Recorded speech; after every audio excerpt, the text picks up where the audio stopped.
6월 22일 포스코 케미칼이랑 400억 규모의 수주 계약이 났는데 종료일이 23년 8월이더라고요. 실적으로 잡히는 게 언제부터인 건가요? 내년도 실적으로 잡힐 예정이에요. 정확히 얼마가 몇 월에 잡힌다 이렇게 말씀드리기 힘들어요. 제품의 리드 타임이 1년 전으로 보고 있어요. 그래서 빠르면 한 70에서 80% 정도는 내년 1분기 정도에 인식될 거예요. 한 번에 다 매출로 인식하고 그런 건 아니에요. 수주 받고 제품을 제조해서 사이트에 납품하는 데까지 7에서 8개월이 걸려요. 그러면 그때 전체 계약 금액의 7에서 80% 정도를 매출로 인식을 해요.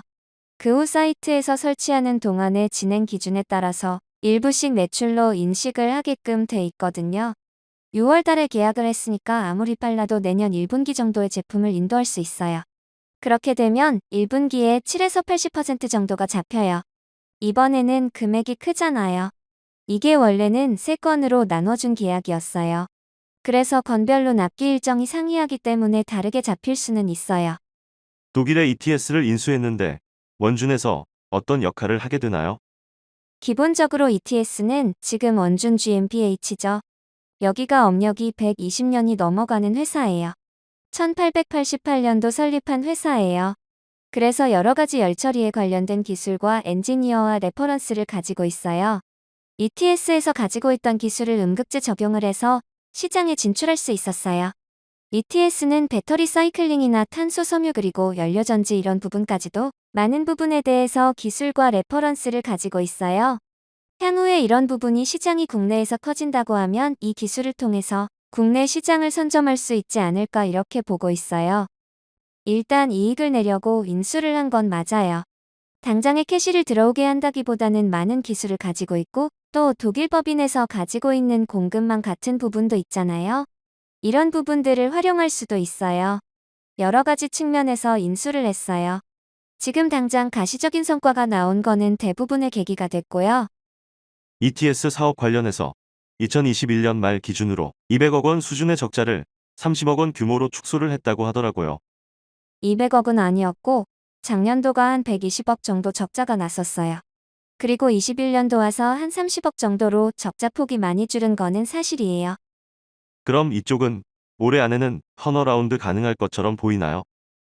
원래 계획은 금년도에 흑자 전환하는 것으로 계획을 했어요. 그런데 유럽은 이슈가 있잖아요. 우크라이나 그런 부분이 있고 연말 가까이 돼봐야 될 것 같아요. 아무래도 고객사 입장에서도 이런 부분이 납기가 지켜지지 않을 수도 있고 또 원자재나 이런 부분의 조달 기간도 늘어날 수가 있잖아요. 올해 2분기 상황은 어떤가요? 저희는 근데 매출액이나 이런 부분은 좀 변동이 심해요. 왜냐하면 말씀드린 것처럼 제품의 리드타임 자체가 한두 달 이런 게 아니잖아요. 기본적으로 언제 수주를 받았고 납기가 언제이냐에 따라서 매출액은 변동성은 큰 산업이지만 기본적으로 100% 수주 산업이에요.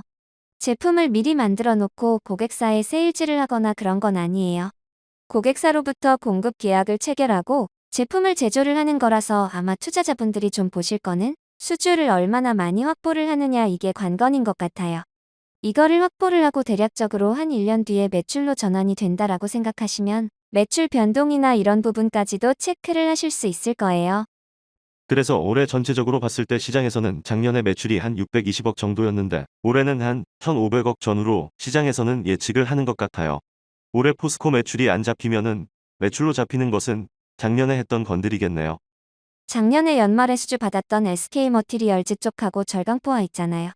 중국에 그쪽을 1,000억 가까이 수주를 받았어요.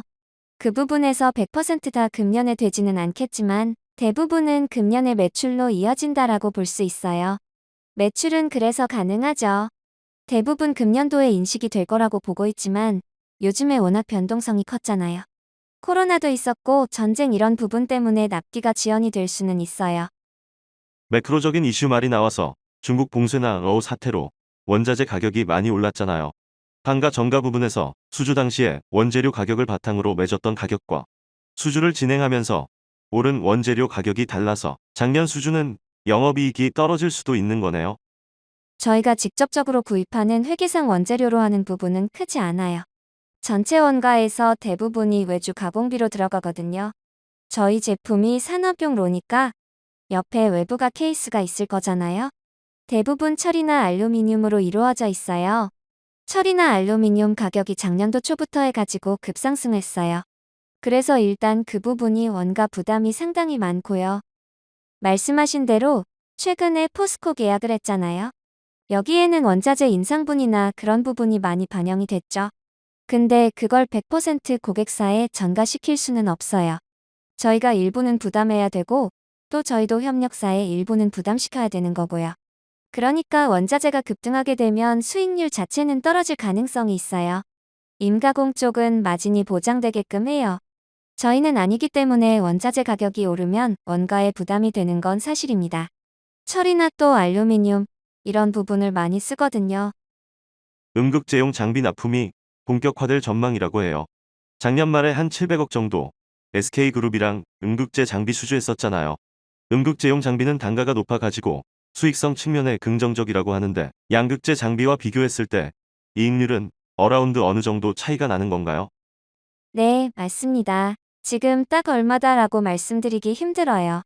왜냐하면 음극재를 저희가 시작한 지가 오래되지 않았고 특히나 SK머티리얼즈처럼 대규모 큰 양산 장비는 처음이에요. 그래서 지금 시작 단계이기는 한데 아직까지는 기술 이전 단계예요. 독일 법인에서 지금 일부 제조해서 들어오고 있어요. 그런 기술 이전이 완료가 되면 일단 단가 자체는 양극재용 일반적인 장비보다 월등히 높기 때문에 수익성은 양극재 이상으로 보고 있어요. 딱 몇 프로 나온다. 이렇게 말씀드리기는 지금 쉽지는 않고요. 기술 이전 단계라고 말씀하셨잖아요. 음극재 열처리 장비를 ETS에서 원준으로 기술 이전 진행 중이어서 현재는 그 기술을 내재한 국내 공장 양산이 아니라 폴란드 공장에서 생산하고 있다고 해요. ETS에서 기술 이전이 완료되면 국내 공장 양산을 통해 수익성을 개선한다고 알고 있어요. ETS에서 기술 이전은 언제쯤 마무리가 될 예정인가요? 네, 맞습니다. 독일 법인에서 100% 자회사로 폴란드 법인이 있어요. 거기에서 제조 일부를 담당을 하고 있어요. 내부적인 목표는 금년까지 해서 마무리 짓는 걸로 진행을 하고 있고요. 그래서 현재 독일 엔지니어들도 왔다 갔다 많이 하고 있고 상주하는 인원도 있어요. 그럼 금년도까지 마무리해서 내년도부터는 국내 공장에서 양산을 할 수도 있는 거네요. 네, 그렇게 목표하고 있습니다. 대주전자 재료에 음극재 양산 장비를 공급했었잖아요. 대주전자 재료에서 캐파를 확대하는 만큼 추가적인 장비 납품 기대가 있는 것 같아요. 그거는 저희도 기대는 하고 있어요. 협의는 일부 되는 걸로 알고 있어요. 구체적인 사안까지는 저도 들은 게 없어서 고객사에 대한 언론 보도는 많이 나왔어요. 언론 보도가 나오고 실질적으로 협의하고 결정하는 데까지는 시간이 걸리는 것 같아요. 그래서 참고로 저희 최근에 수주한 포스코 케미칼 양극재 이 내용도 사실은 포스트케미칼에서는 작년에 공시한 사항이에요. 작년 연말에 양극재 3만 톤 이제 증설하겠다. 이렇게 공시한 사항이 지금 결정이 난 거거든요. 그래서 투자자 입장에서는 고객사에서는 증설한다고 하면 원준 내에서 지금 진행되고 있는 게 있냐 궁금하실 수 있지만 시간 차이가 많이 나기도 해요. 그리고 SK머티리얼즈 같은 경우에도 사실 투자에 대한 상주 쪽에 한 8,500억 정도 투자한다고 보도를 했잖아요. 작년 여름에 나왔거든요. 그것도 실질적인 계약은 12월 겨울에 한 거고 텀은 있어요. 그러면 지금 원준에서 있는 수주건은 공시로만 확인할 수 있는 건가요? 아니면 공시되지 않은 건도 있는 건가요? 작년에 저희 매출이 연결 기준으로 620억이 조금 넘었어요.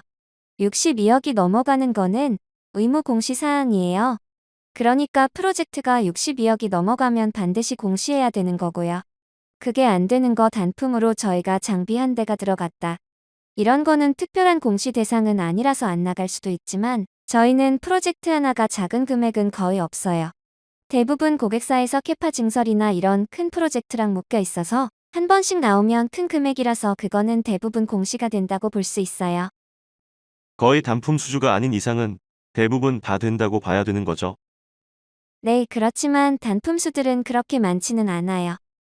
어쨌든 지금 원준에서 이렇게 수주가 많이 들어오는 게 2차 전지 소재 업체들이 캐펙스에 대한 투자가 있어서인 것 같아요.